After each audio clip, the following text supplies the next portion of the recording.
अब तक ज्योग्राफी में हम सभी क्लासेस के एक साथ अब तक चल रहे थे। आवश्यकता नहीं थी, रेलवे बैच में जो पढ़ रहे थे, जो बिहार एसएससी के लिए है, उन लोग को इतने लेवल की जरूरत नहीं होता। फिर भी हमने प्रयास किया कि ज्योग्राफी का आत्मा मानचित्र में है और मानचित्रों के द्वारा सबका एक बेस क्लियर हो जाए, फिर क्लास का लेवल अलग अलग निर्धारित हो। तो यह वीडियो यहाँ जो अभी हम बना रहे हैं, ये अंतिम बेसिक वीडियो है। इसके बाद जो रेलवे के बच्चे हैं उनके कंटेंट अलग होंगे, जहाँ रेलवे के जो क्वेश्चन पूछे हैं उनके लेवल का होगा, बिहार एसएससी मेंस वाले बच्चे का जो है लगभग शायद उतना ही लेवल का होगा, लेकिन जो बीपीएससी में है, दरोगा भर्ती में है, उनके क्लास का लेवल अलग होगा और यहाँ से वीडियो कंटेंट आपके बेसिक है। तो अंतिम बेसिक लेवल को हम आगे की ओर बढ़ाएं। तो जैसा कि हम लोग पिछले क्लास में पढ़ चुके हैं, सिंधु नदी तंत्र पूरा पढ़ चुके थे। सिंधु के बाद सभी लड़के को याद होगा गंगा संबंधी हम लोग पूरा पढ़ चुके थे और गंगा के बाद हम लोग पिछले क्लास में ब्रह्मपुत्र नदी तंत्र भी हम लोग पढ़ चुके थे। तो उत्तर भारत की जो मुख्य नदियां हैं, ये पिछले क्लास में हम लोग यहाँ तक क्लियर कर चुके हैं। अब आज के क्लास में जो अन्य महत्वपूर्ण नदियां आपका होता है, उन सभी नदियों की हम चर्चा मुख्य से करेंगे और तब उसके बाद जितने भी प्रश्न हो सकते हैं वो सभी प्रश्नों को आपको और बढ़ाते चलेंगे। अंतिम में प्रश्न भी हम देखेंगे। तो यूपीएससी का लेवल प्रश्न का अलग होगा, वो लास्ट में दोनों के स्टेप अलग अलग हो जाएंगे और उससे क्वेश्चन नॉट का रिवीजन हो जाएगा। अभी मुख्य रूप से हम लोग रिवर में जो अन्य तंत्र आपको लगते हैं उस चीज की चर्चा करें तो सबसे पहले हम लोग एक भारत के मानचित्र के द्वारा हम लोग यहाँ प्रयास करते हैं इस बात को समझने का जो पिछले क्लास में हम लोग बेसिक किया। तो चलिए हम लोग देखें, ये जो मानचित्र हम लोग बनाए हैं, आपको ध्यान रखना है कि इसको कच्छ की खाड़ी के नाम से जानते हैं, जबकि यहाँ से जब नीचे जाएंगे तो इसको खंभात की खाड़ी के नाम से जानते हैं। ये पिछले दिन भी बेसिक हम करवा चुके हैं। अब यहाँ पे जो भी रिवर है आप सभी को मालूम है, यहाँ अरावली पर्वत श्रेणी आपको हम पढ़ाए थे। अब यहाँ जो जो रिवर आ रहे हैं उस पर आप ध्यान दीजिए। सबसे इंपॉर्टेंट है, यहाँ से एक नदी निकलती है और ये लगातार इस प्रकार से जाते हुए कच्छ की खाड़ी के पास ही अंतर स्थलीय हो जाती है और इस नदी का नाम हम लोग देते हैं। ये देखो एक और इंपॉर्टेंट चीज, यह एक भारत का एकमात्र नदी है जो लवणीय है। लवणीय, ये शब्द पर ध्यान दीजिए, बहुत इंपॉर्टेंट क्वेश्चन भी बनता है। नदी में मीठा पानी होता है, लेकिन इस नदी की बात करें तो इसमें कुछ दूरी के बाद, शुरुआत में मीठे पानी ही होते हैं, लेकिन कुछ दूरी के बाद इसके पानी में भी खारापन आ जाता है। अजमेर के निकट ये अरावली पर्वत से निकलती है। कभी कभी इसका उद्गम क्षेत्र भी पूछा जाएगा तो अजमेर के नजदीक अरावली पर्वत श्रेणी से निकलती है और लवण होने के कारण इस नदी को लूनी नदी के नाम से हम लोग जानते हैं। लवण की मात्रा होने के कारण इस नदी को लूनी नदी कहते हैं और ये हम लोग देखे अरावली पर्वत श्रेणी से निकल करके ये जाती है और कच्छ के रण में, कच्छ की खाड़ी में, रण कहते हैं मैदान में, तो खाड़ी तक ये नहीं पहुंच पाता, ये कच्छ के रण में ही अंतः स्थलीय हो जाता है। बहुत इंपॉर्टेंट बात है जिसको ठीक से सुनेंगे। लूनी नदी में हम लोग इंपॉर्टेंट क्या देखें, ये अजमेर के पास से निकलती है और कुछ दूरी के बाद जब यह बलासोर के पास पहुंचती है तो इसके पानी लवणीय हो जाते हैं और लवणीय होने के कारण ही इसका नाम लूनी नदी दिया गया है। पूछेगा भारत की कौन सी नदी का जल लवणीय है, तो आंसर लूनी हो जाएगा। और यह कच्छ के मैदान, कच्छ के रण के पास जमीन में अंतः स्थलीय रिवर में बदल जाता है, जमीन में लुप्त हो जाता है। तो ये हम लोग देख लिए लूनी नदी की विशेषता और लूनी रिवर भी सबका क्लियर हो गया। अब यहाँ से हम लोग नेक्स्ट अगले रिवर की बात करें तो अब धीरे धीरे आपको समझना आसान है। हम लोग सिर्फ अब इतना ही बनाएंगे तो भारत का मानचित्र बन जाएगा और इसी तस्वीर से हम लोग अब समझ पाएंगे। अब मुख्य रूप से हम लोग को दक्षिण भारत की जितनी नदियां हैं वो इनमें समझना है। तो दक्षिण भारत की नदियों के लिए हम लोग देखिए कि गुजरात का नक्शा बनाए। गुजरात के मानचित्र के बाद धीरे धीरे हम लोग इसमें बढ़ गए और बढ़ने के बाद ये आंध्र प्रदेश बन गया, यहाँ से उड़ीसा और फिर हम लोग बंगाल की ओर निकल गए। अब हम चाहेंगे सभी लोग मानचित्रों पर एकदम ध्यान अपना केंद्रित कीजिए और इस मानचित्र से हमें लगता है कि आप सभी लोग एकदम याद कर पाएंगे। यहाँ पर देखिए एक रिवर है, ये रिवर ऐसे ऊपर की ओर जाती है और फिर ऐसे चली आती है खंभात की खाड़ी के पास। और एक सबसे इंपॉर्टेंट यहाँ बात है, यहीं पे आपको याद है कर्क रेखा गुजरती है। कर्क रेखा के बारे में भी आप पढ़े। तो एकमात्र नदी यह है जिसका नाम है माही कर्क और माही नदी एक कर्क रेखा को 2 बार काटती है। आपको ऐसे वर्ल्ड जब पढ़ाएंगे तो आपको याद रखना है, एलसीएम की बात दिमाग में सेट रखिए। ये वर्ल्ड के सापेक्ष बहुत अच्छा क्वेश्चन है। 3 तरह के आप जानते हो, सबसे ऊपर हमारा कर्क है, फिर विस्पत है और फिर मकर। तो इसमें आपको ध्यान रखना है एल, सी और एम, बस काम कंप्लीट। एल का मतलब आपको ध्यान रखना है लिम्पोपो, लिम्पोपो। सी का मतलब कांगो और एम का मतलब पानी।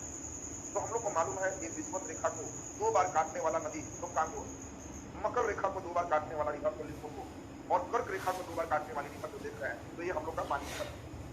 यहीं पर एक और नदी आके मिलती है, इस नदी का नाम भी सब लोग जानते हैं, इसको साबरमती जो है नदी के नाम से जानते हैं और यही साबरमती में गांधी जी का आश्रम है और इसीलिए आप जानते हो साबरमती का उन्होंने कर दिया कमाल। इसी के नजदीक एक इंपॉर्टेंट है गुजरात का अहमदाबाद डिस्ट्रिक्ट। कई बार क्वेश्चन पूछे हुए हैं कि अहमदाबाद किस नदी के किनारे स्थित है, तो आंसर माही रिवर हो जाएगा। फिर आपको सॉरी साबरमती हो जाएगा। क्वेश्चन आपको पूछा जाएगा कि बताओ कर्क रेखा को 2 बार काटने वाली नदी कौन है, तो इसमें आंसर आपका माही रिवर हो जाएगा।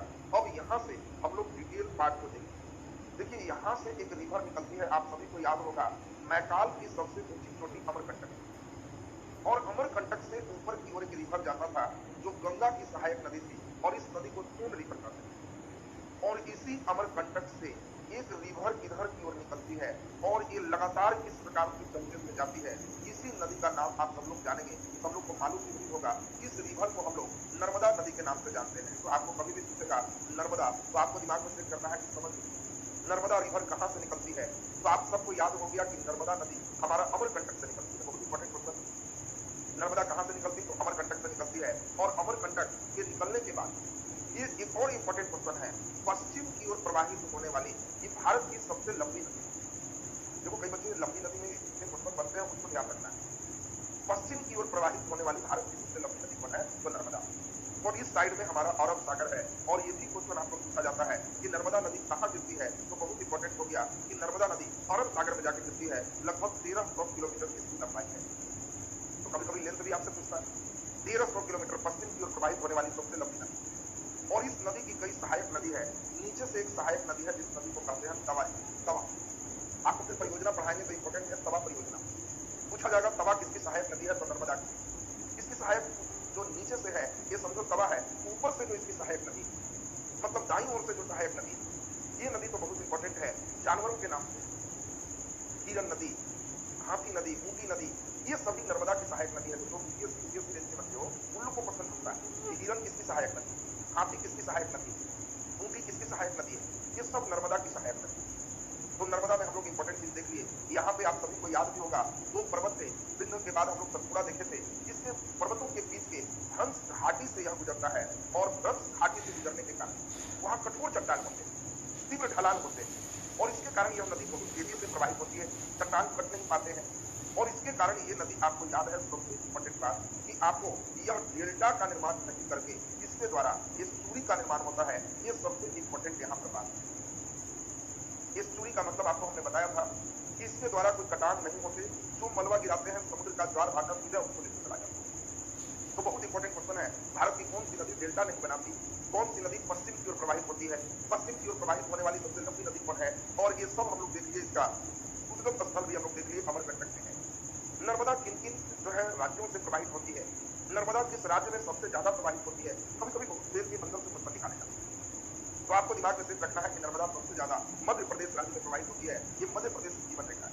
बाकी जब आगे बढ़ेंगे तो गुजरात और महाराष्ट्र में भी है। पूछा जाएगा कि बताओ कौन सा ऐसा जगह है जहां से एक नदी ऊपर की ओर चलती है उत्तर की ओर, और एक नदी पश्चिम की ओर चलती है। तो अमरकंटक है, जहां से एक नदी उत्तर चलती है और एक नदी पश्चिम चलती है। दूसरा इसी प्रकार से हम देखें मध्य प्रदेश में ही एक जगह है जिला बैतूल, और बैतूल से एक रिवर इसी के समानांतर चलती है, और इस नदी को कहते हैं ताप्ती। दोनों महत्वपूर्ण है, नर्मदा और ताप्ती, ये दोनों नदी पश्चिम की ओर प्रवाहित होते हैं, और दोनों ही नदी डेल्टा के बदले एस्चुरी बनाते हैं। दोनों ही नदी अरब सागर में मिलते हैं। ये सबसे इंपॉर्टेंट है। ताप्ती का उद्गम आपसे बहुत ज्यादा पूछा है, तो ताप्ती का उद्गम ध्यान रखोगे, मध्य प्रदेश में एक जिला है बैतूल जिला, और मध्य प्रदेश के बैतूल जिला से ताप्ती नदी निकलती है। उसी में शहर का नाम कभी कभी पूछा है, तो मुल्ताई नगर का नाम है। मुल्ताई भी आपको दिमाग में देता है, कई बार इसी पूछ लिया है। ताप्ती ज्यादा पूछता है क्योंकि नर्मदा और ताप्ती दोनों समानांतर बनते हैं, लेकिन ताप्ती मध्य प्रदेश के मुल्ताई बैतूल जिला से निकलता है, और ये भी समानांतर चलते हुए ये जाती है, लेकिन उसकी लंबाई कम है, लगभग 730 किलोमीटर की लंबाई है ताप्ती। और यहीं पर अगर पहाड़ी पूछेगा तो आप सभी को याद होगा सतपुड़ा रेंज से ये निकलता है।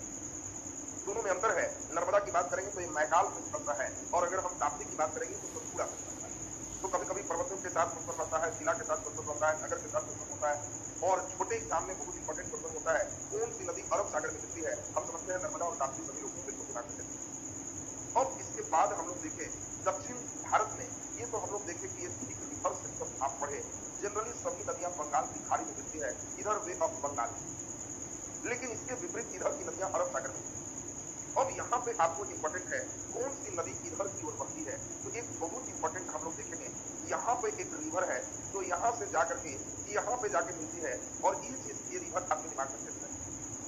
तो एक छोटी सी नदी है और इस नदी का नाम सभी लड़के जानते हैं। इसके बाद अगर हम चलेंगे तो पश्चिमी घाट पर्वत श्रेणी आप यहाँ पर पढ़े थे, यही महाराष्ट्र से एक रिवर निकलती है और यहाँ पे आंध्र प्रदेश के पास जाती है। फिर एक और रिवर है जो यहाँ से निकलती है, एक यहीं से जाती है। और एक और रिवर देखेंगे यहाँ से निकल करके एक ही इधर की ओर जाती है। यानी पश्चिमी घाट से निकलने वाली 3 नदियां जो आप मुख्य रूप से नीचे का देख रहे हैं, एक नदी जो आप ऊपर का देख रहे हैं, इसी नदी में आप सभी को दिमाग में सेट कर लेना है, इसी का नाम है महानदी। महानदी के बाद तब चलेंगे तो इस दूसरे रिवर है गोदावरी, तीसरा नंबर रिवर देख रहे हैं कृष्णा और चौथा नंबर रिवर देख रहे हैं काली। आपको बेसिक क्लास में भी समझाया था कि एकदम बिल्कुल रट जाना, बहुत महान है और महान है तो क्या करेंगे, गोदी टांगे, गोदी में किस भगवान निकलेंगे, कावेरी लेके चले जाए। और इसके बाद हम लोग को रूप से 2-4 चीजों पर और ध्यान देंगे, बस इसके बाद बेस आपका क्लियर हो जाए। पहला इंपॉर्टेंट है इसकी सहायक नदी, तो आपको दिमाग में सेट कर लेना है, इसकी गोदावरी की सहायक एक ऊपर से है, इसको कहते हैं इंद्रावती। ये सभी का कभी अच्छे एग्जाम में आपको इसकी सहायक पूछा जाएगा। इसी के बाद हम लोग देखें 2 तरह की और रिवर इसकी सहायक है। ये दोनों रिवर के बाद नीचे से भी एक सहायक नदी आती है जो ऐसे और इसी का नाम है वेनगंगा। ये है वेनगंगा, ये है वेनगंगा और नीचे से जो है इसका नाम है मंजीरा। कभी कभी अपोजिट क्वेश्चन पूछता है इंद्रावती किसकी सहायक नदी है, तो गोदावरी का, वेनगंगा, मंजीरा, इस सब ध्यान रखेंगे। क्वेश्चन देगा गोदावरी की दाएं सहायक नदी कौन है, तो आपकी गोदावरी के प्रवाह की दिशा में अपना सिर करके दोनों हाथ फैलाएंगे, तो मंजीरा आपके दाएं हाथ की ओर होगा, वेनगंगा और इंद्रावती आपके बाएं हाथ की ओर होगा। इसी प्रकार कृष्णा का जब चलेंगे तो एक इंपॉर्टेंट सहायक नदी है कृष्णा का, जिस नदी को हम लोग कहते हैं जो ऊपर से आ रहा है, इसका नाम है भीमा और नीचे से इसकी एक सहायक नदी है, इसका नाम है तुंगभद्रा। तुंगभद्रा भी फिर वही है, पश्चिमी घाट पर्वत श्रेणी से तुंग और भद्रा 2 नाम से निकलती है और तुंगभद्रा आपको ध्यान रखना है कृष्णा की सबसे लंबी सहायक नदी। कभी कभी तुंगभद्रा परियोजना आगे हम लोग कई परियोजना भी पढ़ेंगे, तो उसमें जिन लोगों को नदियों का जाल जितना अच्छा होगा उतना ही अच्छा परियोजना होते चला जाएगा। तो तुंग और भद्रा 2 नाम से तुंगभद्रा रिवर निकलती है और तुंगभद्रा भी मुख्य रूप से हम लोग देख पा रहे हैं कि ये कृष्णा की सहायक नदी है और कृष्णा की सबसे लंबी सहायक नदी है, कृष्णा के दाएं ओर की सहायक नदी। और कावेरी में भी 2 रिवर इसकी प्रमुख सहायक नदी है, एक रिवर का नाम है हेमवती रिवर और दूसरा रिवर का नाम है अमरावती। ये बहुत इंपॉर्टेंट है, एक बार का क्वेश्चन दे दिया है कृष्णा की कौन सहायक नहीं है, अब उसमें दे दिया भीमा, तुंगभद्रा, अमरावती। तो जो लड़के समझ रहे हो कि अमरावती बोलेंगे तो कावेरी की सहायक है, हेमवती बोलेंगे कावेरी की सहायक है, मैंने नाम है कावेरी तो इसमें वती लगा रहेगा, वेरी तो वती पति ध्यान में सकता कि पति हमेशा नीचे पत्नी ऊपर, मतलब आपको पति का नाम बाद में पत्नी का नाम पहले, इसीलिए नीचे जो है पति दिमाग में आपको सिर्फ रखना है कि बाद में नीचे हेमवती अमरावती की कावेरी रिवर का सहायक है। इसके बाद भी कई रिवर की चर्चा होगी, जब हम पढ़ाएंगे तो इधर केरल में स्पेशली एक रिवर होगा जो इधर अरब सागर में ही गिरेगा, इसका नाम होगा पेरियार की बात परियोजना जब पढ़ाएंगे तो वहां पे आपका क्लियर होगा। इस साइड में तमिलनाडु की एक नदी होगी, इसका नाम होगा वृगई। कभी कभी देता है भारत की सबसे दक्षिण में नदी है, अब उसमें देगा महानदी कृष्णा, तुंगभद्रा, वृगई, तो वृगई सबसे दक्षिण नदी है और वृगई के किनारे ही एक शहर है जिसका नाम है मदुरई। वृगई के किनारे एक शहर है जिसका नाम है मदुरई, ये दिमाग में आपको सेट रखना है। बाकी यहीं पर जब गोवा पढ़ोगे तो गोवा में भी एक इंपॉर्टेंट नदी आती है और गोवा की नदी आप सभी को याद होगा, इस नदी को जुआरी नदी कहते हैं और इसी की एक सहायक नदी है जिसको मांडवी नदी कहते हैं। इंपॉर्टेंट क्वेश्चन आपको आएगा कि मांडवी और जुआरी, तो आप ध्यान रखोगे कि समझ गए गोवा और ये भी अरब सागर में स्थित है। तो ये दक्षिण के अब 2-3 क्वेश्चन कर ले तो इधर का सेक्शन आपका कंप्लीट हो जाएगा। झारखंड से आप देखोगे एक नदी आती है, ये भी स्वतंत्र रूप से बंगाल की खाड़ी में गिरती है, जिसको स्वर्ण रेखा नदी कहते हैं और यही स्वर्ण रेखा नदी के किनारे जमशेदपुर स्थित है, घर कई उसकी सहायक प्रमुख नदी। तो हम लोग का ये जो नीचे का क्रम देखे इसमें 2-3 बहुत अच्छा क्वेश्चन है, दक्षिण भारत की या प्रायद्वीपीय भारत की सबसे लंबी नदी कौन है, बहुत अच्छा क्वेश्चन। तो प्रायद्वीपीय भारत जब भी कहेंगे तो सबसे निचला भारत होगा और इसकी सबसे लंबी नदी आपको ध्यान रखना है गोदावरी है। गोदी सबसे बड़ा, गोदी सबसे लंबी नदी, ये आपको दिमाग में सब सेट करना है। तो दक्षिण भारत की सबसे लंबी नदी कौन है, गोदावरी। क्योंकि आपको पहले भी हमने बताया था कि 4 जगहों पर ही कुंभ का मेला लगता है और जिन जगहों पर कुंभ का मेला लगता है वो पवित्र जगह है, जिसमें 3 जगह गंगा या उसकी सहायक नदियों से संबंधित है। सिर्फ एक जगह हमारा ऐसा है 4 में जो गोदावरी के किनारे स्थित है और वो जगह का नाम भी सभी लोग आप जानते ही हो। गोदावरी नदी का कौन सा जगह है जहां पे कुंभ का मेला लगता है, वो गोदावरी नदी के किनारे स्थित है, तो नासिक सब लोग जानते हैं। तो देखिए नासिक के पास ही से निकलता है और इसमें हम लोग इसीलिए गोदावरी को वही तरह का पवित्रता प्राप्त है जो उत्तर भारत में गंगा को प्राप्त है। उज्जैन में भी हम लोग देखेंगे तो वो भी गंगा की सहायक के किनारे ही स्थित रहा है। पूरा भी गंगा की सहायक नदी जो हम लोग देखेंगे, यमुना वहीं के सहायक में जब आएगी तो वहां शुक्ला नदी की बात करेंगे। तो इसमें हम लोग देखें गोदावरी को दक्षिण भारत की गंगा कहते हैं पवित्रता के कारण। अगर जल की उपयोगिता के कारण गंगा की बात होगी तो कावेरी की करें, क्योंकि कावेरी नदी मुख्य रूप से दो राज्य, एक हम लोग देखें इस साइड में तमिलनाडु है और इस साइड में कर्नाटक है। तो कर्नाटक और तमिलनाडु से कावेरी गुजरती है और कर्नाटक में यहाँ पर काफी नदियों पर बांध है। तमिलनाडु में जल का दिक्कत हो गया और इसीलिए कावेरी जल विवाद इन दोनों राज्यों के बीच है, तमिलनाडु और कर्नाटक। ये भी कई बार क्वेश्चन पूछा हुआ और इसके जल का उपयोग इसी प्रकार हुआ है जैसे उत्तर भारत में गंगा का उपयोग हुआ है। इसीलिए यहाँ 3 क्वेश्चन पूछे जाते हैं। एक क्वेश्चन का नाम होता है वृद्ध गंगा किसे कहते हैं, एक है दक्षिण की गंगा किसे कहते हैं और एक है जल की उपयोगिता के कारण दक्षिण का गंगा कहलाता है। तो जल की उपयोगिता के कारण दक्षिण का गंगा कावेरी कहलाता है। सीधा सीधा दे दे दक्षिण की गंगा तो गोदावरी होगा, वृद्ध गंगा तो गोदावरी होगी, बूढ़ी गंगा का भी नाम लेगा तो गोदावरी होगा। अब इतना बेसिक सिस्टम जो थे दक्षिण का हमने आपको कंप्लीट कर दिया। अब यहाँ से लेवल अलग अलग होंगे। रेलवे और बिहार एसएससी मेंस वाले बच्चे का कल हम लोग पूरे क्वेश्चन राउंड उनका चलेगा और कल नदी उनका समाप्त हो जाएगा। जो बच्चे हमारे बीपीएससी में हो, दरोगा में हो, उन लोग को एक दिन और इस पर थोड़ा डिटेल करें। पूरे नदियों पर एक दिन और डिटेल क्लास जब सुन लोगे तब आपका भी क्वेश्चन चलेगा, उसके लेवल काफी अच्छा। क्योंकि इन सभी की भी सहायक नदियां मुख्य रूप से बीपीएससी वगैरह में एकदम नए प्रकार का रिवर्स समाता हो, उसके लेवल कुछ और ऊपर होते हैं जो रेलवे वाले बच्चों की जरूरत नहीं है। तो इसीलिए अब यहाँ पे दोनों बैच का जो है अलग अलग हो जाएगी और दोनों के क्लास का लेवल अलग अलग होगा। आज का क्लास आपका इसी तक। आज बहुत ही सब स्थितियों में बहुत कोशिश की क्लास लगभग लग रहा था कि नहीं चल पाएगा, लेकिन हमने प्रयास किया कि बहुत इमरजेंसी स्थित होगा तो इस तरह का वीडियो नहीं बना करके, लेकिन सही सिलेबस धीरे धीरे धीरे धीरे हम लोग का बढ़े तो कहीं क्लास को समझते चलेंगे, इसी बात समझ जाएंगे तो बिल्कुल क्लियर हो जाएगा। इसमें प्रश्नों की जो बात हम कर रहे थे, देखिए आपके लिए क्वेश्चन जो है वो किस प्रकार का क्वेश्चन आपका यहाँ पर है, उम्मीद करते हैं कि सब बच्चे बनाते हैं। पश्चिमी घाट में पश्चिम की ओर बहने वाली अधिकांश नदियां डेल्टा क्यों नहीं बनाती है? फिर इसी प्रकार से डेल्टा बनाने वाली नदी कौन है? इसी प्रकार से कौन उड़ीसा में डेल्टा बनाती है? फिर इसी प्रकार से बढ़ते जाएंगे। तो आज तक जितना भी बिहार एसएससी में, रेलवे में जितने प्रश्न चला गया है, हम सभी क्वेश्चन को चलेंगे। एक बार सभी क्वेश्चन चल देंगे तो रेलवे वाले बच्चे का कॉन्फिडेंस लेवल बढ़ जाएगा और एक दिन और क्लास देने के बाद तब यही क्रिया हम अपने जो है दरोगा मेंस के बच्चे और बीपीएससी के बच्चों को चलिए बहुत धन्यवाद। आज का क्लास आपका यह अगले क्लास में हम लोग दोनों बैच अलग अलग होते हुए अलग